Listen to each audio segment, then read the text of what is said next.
أنت تصنع المستحيل. Welcome back to the Inspired Afternoon with myself, Nafeesa Dangor, and it's definitely going to be an inspirational one. We're going to be starting off with an NPO that's doing absolutely amazing work. Let me just tell you a little bit about them. They're known as Mashup and the Westbury Youth Center as well, and I think they combine. I stand to be corrected. I'll check with Sister Bridget when I have a chat with her in an instant. But just let me tell you a little bit about them. Mashup Community Development was founded in 2013. Their sole focus is helping people succeed, and we're talking about young people. Together with local and international partners, they've invested in ensuring that youth develop the leadership, technical and life skills to earn a livelihood, which I think is so absolutely important. Whether it's landing a first job, growing a business, or driving social change, every young person they feel deserves the opportunity to realize his or her full potential. They're rooted in the belief of youth as problem solvers, change makers, and leaders. And their initiatives are catalysts for change and underpinned by a strong life skills component, most definitely sure. They have really been making major differences. And to tell us a little bit more about that, I have on the line Bridget Munnaik. A very warm welcome to you. And thank you so much for joining us this afternoon on Inspired Afternoons with myself, Nafeesa Dangor. A very good afternoon to you, Chris. Thank you for inviting me into your space. I think it's an absolute pleasure when we talk to people like yourselves who actually, go out there and, should we say, change people's lives for the better and take them from the worst spaces that they're in and move them into better ones. So tell us a little bit about yourself. I know you've been avidly involved and you've been making serious differences. And as I know, our guy Reggie actually refers to you as Auntie Bree. So I don't know if I should call you Auntie Bree or should we just leave it as Bridget? I think I'm known in the community as Auntie Bree. So if you walk into the Westbury Youth Center and you ask for Bridget, everybody is so confused. So it's good to know that you can call me Auntie Bree. Yes, I think they look at you as this mother figure, which is, I think, absolutely phenomenal because it goes to show the type of, should we say, a positive pull you have on the community and the positive inspiration and aura that you send throughout there, that they can refer to you as that. Talk to me a little bit about yourself and then your involvement in Mashup and, of course, Westbury Community Center, the youth center. Well, first of all, I'm an orphan. Being placed in foster care, and I told myself, listen, you need to make something out of your life. I became a community developer in the community because I care and I serve. And that's the reason why when I met Reggie's daughter, he just said, Auntie Bree is the person to come to the youth center and to change the mindset of the youth. My involvement with the Westbury Youth Center is that, like you said, I'm the mother of the center. My title is the center manager. I started off as the advice and referral officer. So advice and referral officer, all the community people working through advice and referral office. So you find people working with peers. They walk in with suicide. Sure. They walk in with, sadness. And if you walk into my space, you can breathe. You can't leave without a smile on your face. But it's nice to see this, Auntie Bree. I'll tell you why. Because if you look at Westbury, the community on a whole, there's so many challenges there, like gangsterism, drugs. The kids are involved in so many of these negative connotations that are there. And it's nice to see people like yourselves having to go out there and make them realize that there's a better life out there than the one they have at present. It's correct. As we all know, Westbury, like you spoke about the negativity, like the drug abuse, the teenage pregnancy, all the negative things. But we at Mashup, we always say, we replace the guns with skill development programs. I don't know, did Reggie talk to you about what we actually do at the center? He has, like, but I think let's just yeah. quickly tap on that. I would like our listeners to get benefit out of that so that they can understand the type of value attached to what you do. Okay. We work with the youth between the ages of 13 to 18 to 35. Mm-hmm. We offer them skill development programs like accredited computer courses, Mm-hmm. and then we have the A+ program and the coding program, and top notch. Without life skills, you can't do anything. Oh, most definitely. We're having a range of life skills programs that we offer to the youth. And I can clearly say, after completing the computers, the A+ is so interesting because you break the computers out of proportion, then you burn the computer. So that's our A+. And the coding is the program on the computer. That is also so good. So that's our skills development programs. We also have the entrepreneurship program. Like a lot of our staff members, and they went through our programs, like they did the computers or the A+ and the coding and the life skills, and they started their own business. Yes. How cool is that? I think that's absolutely phenomenal.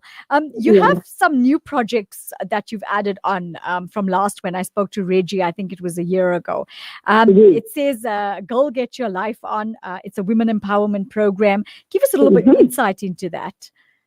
Yes, the high school girls, if they reach like grade 10 to grade 12, there needs to be a dream. They need to have a vision and a goal. And that's where we come in with all our life skills, because we need to they need to have the self-awareness program. Who am I? What is my goal?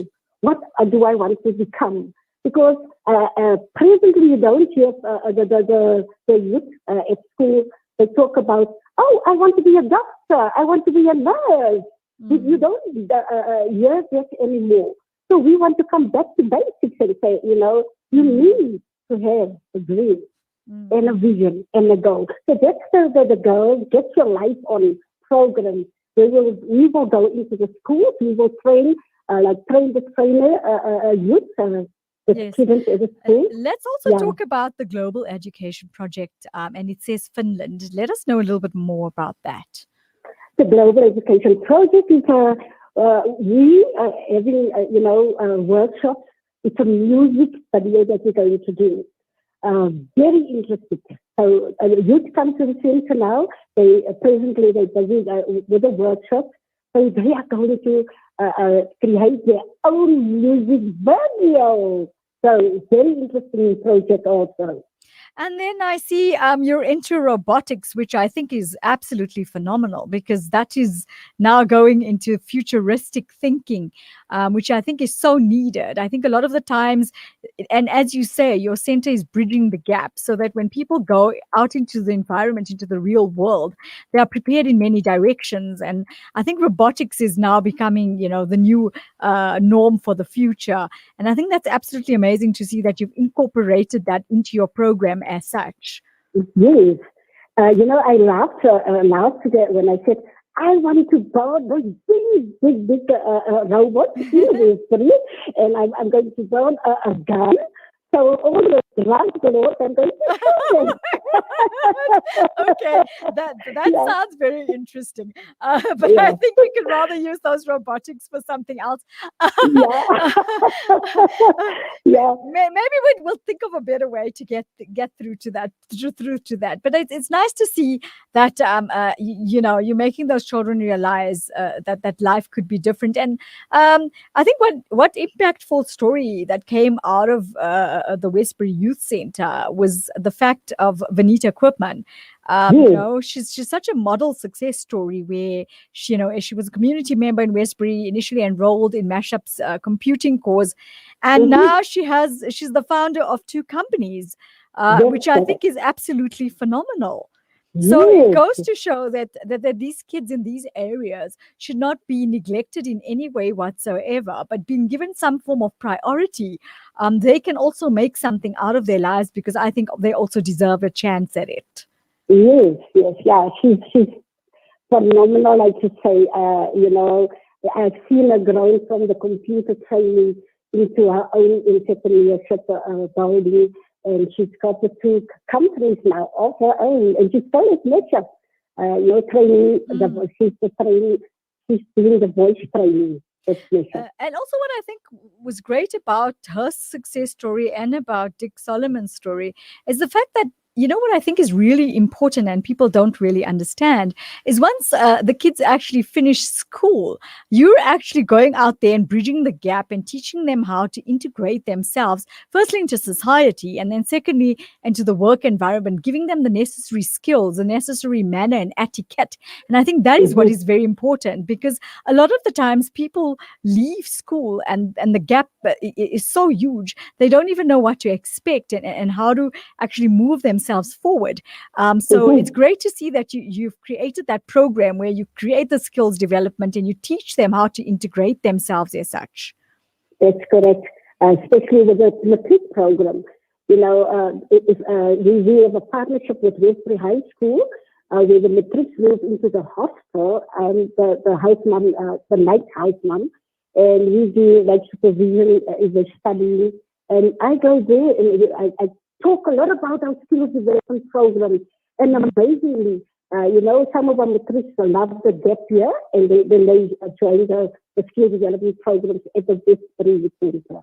Auntie Bree, there was something very interesting that I read about your development programs, and it said, with the access to technology that was made possible through a partnership between Mashup Community Development and Chimologong, the Wits Chimologong Digital Innovation Precinct in Johannesburg is a collaborative venture of the University of the Witwatersrand and its partners in government, business and industry, which I think is so great because you're creating the sync so that people, that are reaching out in those particular fields have access to it so easily just through being by you. Yes, yeah. Even I don't know, did you read the story of Leo Solomon? What is ours? Talk to us a little bit about Dick Solomon. His story is also very interesting. Yeah, Leo Solomon is another guy. He went to Chimologong. He did his course there at Chimologong, and now he is the facilitator of our A-class in coding program. Wow. Yeah, so he's also with the robotics. He's also part and parcel of that through the training we had at Chimologong. You yourself are a phenomenal inspiration to us. Reason being, you grew up as an orphan.